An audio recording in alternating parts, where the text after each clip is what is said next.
നമസ്കാരം.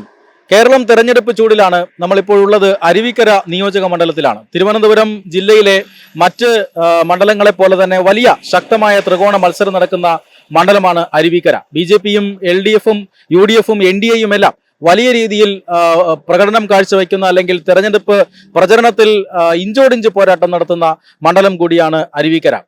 രാജഗോപാൽ BJPയുടെ രാജഗോപാൽ മത്സരിച്ച് വലിയ വോട്ട് വർധന വരുത്തിയ മണ്ഡലം കൂടിയാണ്. അന്ന് മുതലാണ് അരുവിക്കര മണ്ഡലം കേരളം ഒന്നാകെ ശ്രദ്ധാകേന്ദ്രമാകുന്നത്. ഇന്നിപ്പോൾ ഈ നിർണായകമായ തെരഞ്ഞെടുപ്പിൽ സിറ്റിംഗ് MLA G. സ്റ്റീഫൻ തന്നെയാണ് LDFിന് വേണ്ടി മത്സരിക്കുന്നത്. UDFിന് വേണ്ടി മുൻ മന്ത്രി കൂടിയായ VS ശിവകുമാർ മത്സരിക്കുന്നു. NDAക്ക് വേണ്ടി BJP സ്ഥാനാർത്ഥി വിവേക് ഗോപൻ മത്സരിക്കുന്നുണ്ട്. സീരിയൽ താരം കൂടിയായ വിവേക് ഗോപനാണ് ഇന്ന് NDAക്ക് വേണ്ടി അരുവിക്കരയിൽ പ്രചരണം നടത്തുന്നത്. അദ്ദേഹത്തിന്റെ പ്രചരണ ദൃശ്യങ്ങളിലേക്ക്.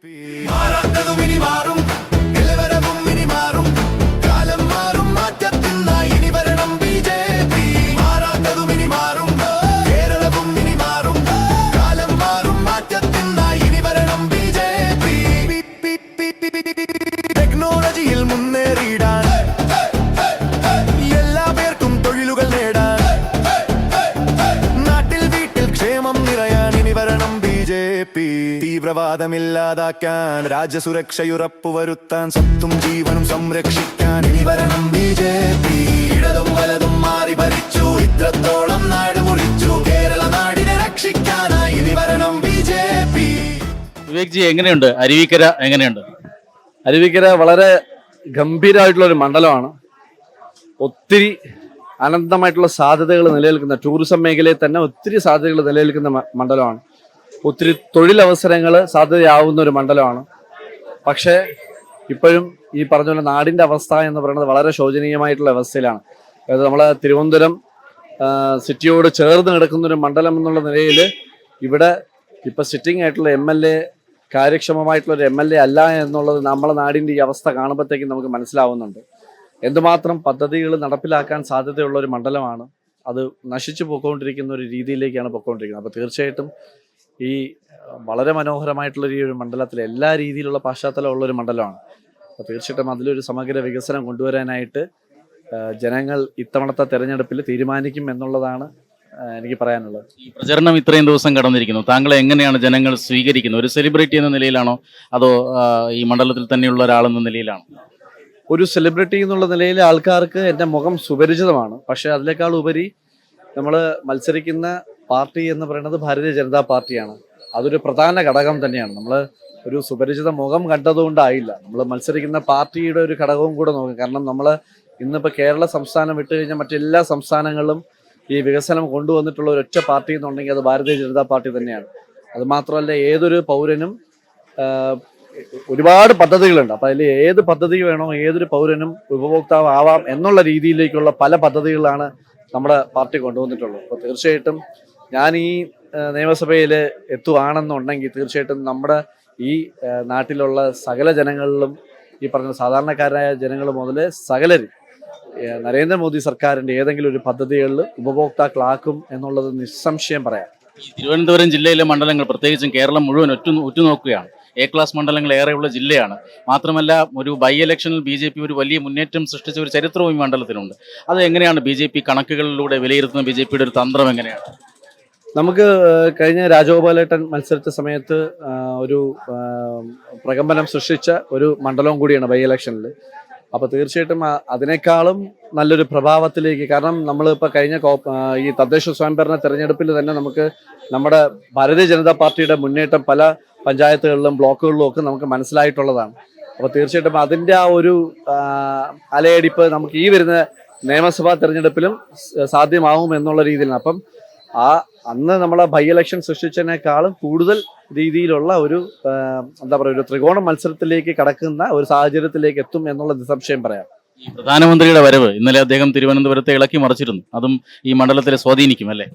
തീർച്ചയായിട്ടും. കാരണം തിരുവനന്തപുരം ചേർന്ന് കിടക്കുന്ന ഒരു മണ്ഡലവും കൂടിയാണ് അരുവിക്കര മണ്ഡലം എന്ന് പറയുന്നത്. അപ്പോൾ തീർച്ചയായിട്ടും പല പദ്ധതികളും ഞാൻ ഈ പറഞ്ഞ പോലെ വിജയിച്ച് വന്നു കഴിഞ്ഞാൽ തീർച്ചയായിട്ടും പ്രധാനമന്ത്രിയെ തന്നെ ഇവിടെ നമ്മളെ മണ്ഡലത്തിലേക്ക് കൊണ്ടുവരാൻ സാധിക്കുമെന്നുള്ളതും, ഈ പറഞ്ഞ പോലെ ടൂറിസം മേഖലയിൽ അനന്തമായിട്ടുള്ള സാധ്യത നിലനിൽക്കുന്നൊരു മണ്ഡലമാണ്. പിന്നെ അതുപോലെ തന്നെ കുറേ സെറ്റിൽമെൻറ്റ് ഏരിയയിൽ അവർ സ്വയം തൊഴിൽ രീതിയിലുള്ള പല കാര്യങ്ങളും ചെയ്യുന്ന ഒരു മേഖല കൂടെ ഉണ്ട്. അപ്പോൾ അവർക്കും ഈ പറഞ്ഞ പോലെ പിന്നെ നാട്ടുവൈദ്യം അങ്ങനെയുള്ള പല കാര്യങ്ങളും നിലനിൽക്കുന്ന ഒരു മണ്ഡലമാണ്. പിന്നെ കൃഷിയിൽ ഒത്തിരി ഈ സ്രോതസ്സുള്ള ഒരു മണ്ഡലവും കൂടിയാണ്. അതുപോലെ ഇതിനൊക്കെ ഒരു എല്ലാവിധവും രീതികളിലും ഒരുപാട് മാറ്റങ്ങൾ സൃഷ്ടിക്കാൻ കഴിയുന്ന ഒരു മണ്ഡലമാണ്.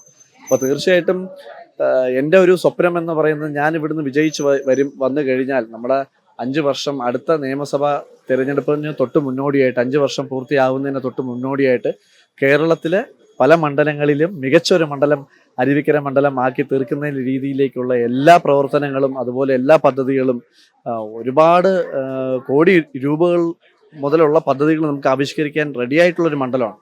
അത്ര സജ്ജമായിട്ടുള്ളൊരു മണ്ഡലമാക്കി തീർക്കുമെന്നുള്ളതാണ്.